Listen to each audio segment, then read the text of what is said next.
स्वागत है आपका मेरे इस वीडियो में। पिछले वीडियो में हमने बात की थी कि अबैकस होता क्या है, कैसे काम करता है, इसके क्या क्या बेनिफिट हो सकते हैं। आज के वीडियो में मैं आपको बताने वाला हूं कि अबैकस ज्वाइन करवाने के बाद आप अपने बच्चे को प्रैक्टिस कैसे करवाएं व इसका ज़्यादा से ज़्यादा बेनिफिट आप कैसे ले सकते हैं। अगर अभी तक आपने मेरा पीछे वाला वीडियो नहीं देखा तो ऊपर आई बटन में इसका लिंक दिया हुआ है, आप जाकर देख सकते हैं। आज मार्केट में अबैकस करवाने वाले बहुत सारे इंस्टीट्यूट और बहुत सारे टीचर्स अवेलेबल हैं। जनरली इस प्रोग्राम को लेवल्स या टर्म्स के हिसाब से डिज़ाइन किया जाता है। एक टर्म लगभग 3 महीने का होता है और 6 से 10 टर्म्स या लेवल का ये प्रोग्राम मार्केट में अवेलेबल है, जिसका मतलब हुआ कि लगभग 1.5 साल से लेके 2.5 साल तक ये कोर्स चलने वाला है। अब इस प्रोग्राम को उसी टाइम ड्यूरेशन में कंप्लीट किया जाए, ये कंपलसरी नहीं होता। अबैकस प्रोग्राम का जो शुरुआती लेवल होता है बच्चों का, फर्स्ट लेवल या शुरू के जो 3-4 महीने होते हैं बच्चों के, वो सबसे ज़्यादा इम्पॉर्टेंट होते हैं। उसका कारण ये है कि अबैकस में लगने वाले सभी 34 फार्मूला बच्चों को शुरू में सिखाए जाते हैं। उन फार्मूला को लगाना आना बच्चों को बहुत इम्पॉर्टेंट है, क्योंकि उसी फार्मूले के ऊपर अबैकस का सारा कोर्स बेस्ड होता है। शुरुआती क्लासेस में बच्चों को अबैकस को पकड़ना कैसे है, पेंसिल कैसे पकड़नी है, फिंगर्स की मूवमेंट कैसे करनी है, ये सब चीज़ें बच्चों को सिखाई जाती हैं। जनरली 3 से 4 महीने के अंदर बच्चा ये सारे फॉर्मूले लगाना आसानी से सीख जाता है।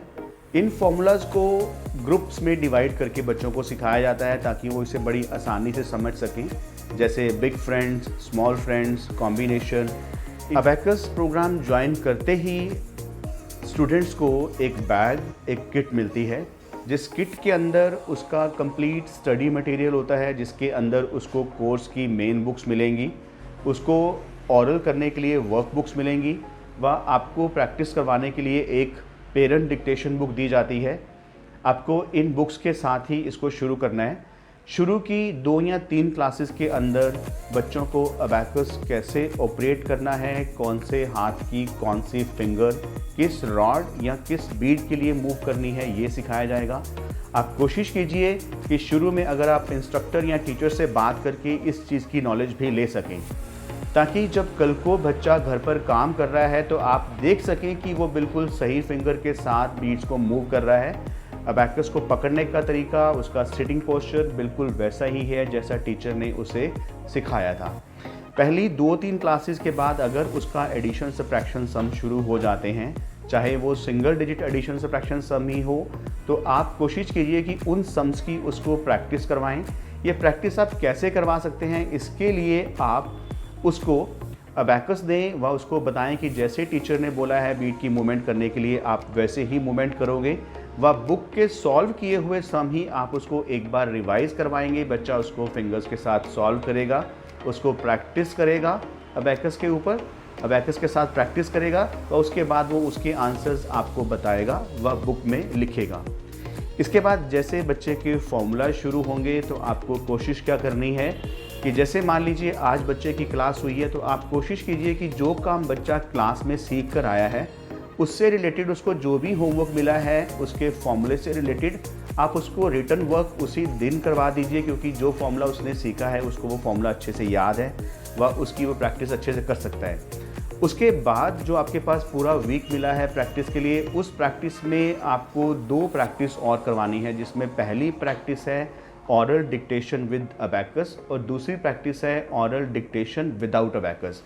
विद अबैकस में आप क्या प्रैक्टिस करेंगे? विद अबैकस में आप बच्चे को अबैकस देंगे व जो फॉर्मूलाज उसने किए हैं आप उन फॉर्मूला के सम्स उसको डिक्टेट करेंगे। इसमें आपको ध्यान रखना है कि आपको कोई भी सम अपने मन से बना के नहीं बोलना। जो बुक्स में सम दिए हुए हैं या जो टीचर ने बोला कि जहाँ से सम्स करवाने हैं आपको सम्स वहीं से डिक्टेट करने हैं, क्योंकि बुक्स में जो सम्स होते हैं वो एक सीक्वेंस में डिज़ाइन किए होते हैं और आपको उसी तरह से ही करवाने होते हैं। आप एक वीक के अंदर 4 दिन का शेड्यूल बना सकते हैं और इस शेड्यूल में आप अबैकस के लिए 15 मिनट से लेके 30 मिनट तक का टाइम इस प्रोग्राम के लिए रख सकते हैं। आप कोशिश कीजिए कि इस प्रोग्राम को स्टडी के साथ रिलेट ना कीजिए। इस प्रोग्राम को आप एक एक्टिविटी की तरह रखिए, इस प्रोग्राम को आप एक हॉबी क्लास की तरह लेके चलिए। ये एक ऐसी हॉबी क्लास होने वाली है जो बच्चों के लिए आगे चल के बहुत मीनिंगफुल बनने वाली है। तो आप 15 से 30 मिनट का प्रैक्टिस का एक शेड्यूल बच्चे के टाइम टेबल में फिट करेंगे। अब ये शेड्यूल आपको फिट करना उतना ही इम्पॉर्टेंट है जितना बच्चे के लिए अबैकस कोर्स ज्वाइन करना, क्योंकि ये जो शेड्यूल है आपका, ये सिर्फ आपका हफ्ता 10 दिन या 1 महीना नहीं चलने वाला। ये जब तक बच्चा अबैकस प्रोग्राम कर रहा है ये तब तक आपका शेड्यूल चलेगा। अब आपको अपनी रेगुलर प्रैक्टिस वीक में 4 डेज़ की कंटिन्यू रखनी है। अब इस प्रैक्टिस के साथ साथ जब आपको लगे कि बीच में रिवीजन का पेज आया है तो उस रिवीजन वाले पेज पे आपको थोड़ा सा ज़्यादा फोकस करना है। व अगर कहीं आपको लग रहा है कि बच्चा किसी फॉर्मूले में अटक रहा है, उसको वहाँ पे दिक्कत हो रही है, तो आप उस फॉर्मूले के उसको एक्स्ट्रा 10 to 20 सम्स की प्रैक्टिस करवा सकते हैं। इसके बाद जो दूसरी प्रैक्टिस है मेंटल मैथ की, आप कोशिश कीजिए कि मेंटल मैथ की प्रैक्टिस करवाते हुए बच्चे को अबैकस कैसे विजुअल करना है, जैसा टीचर ने सिखाया बच्चा वैसा ही विजुअल करेगा।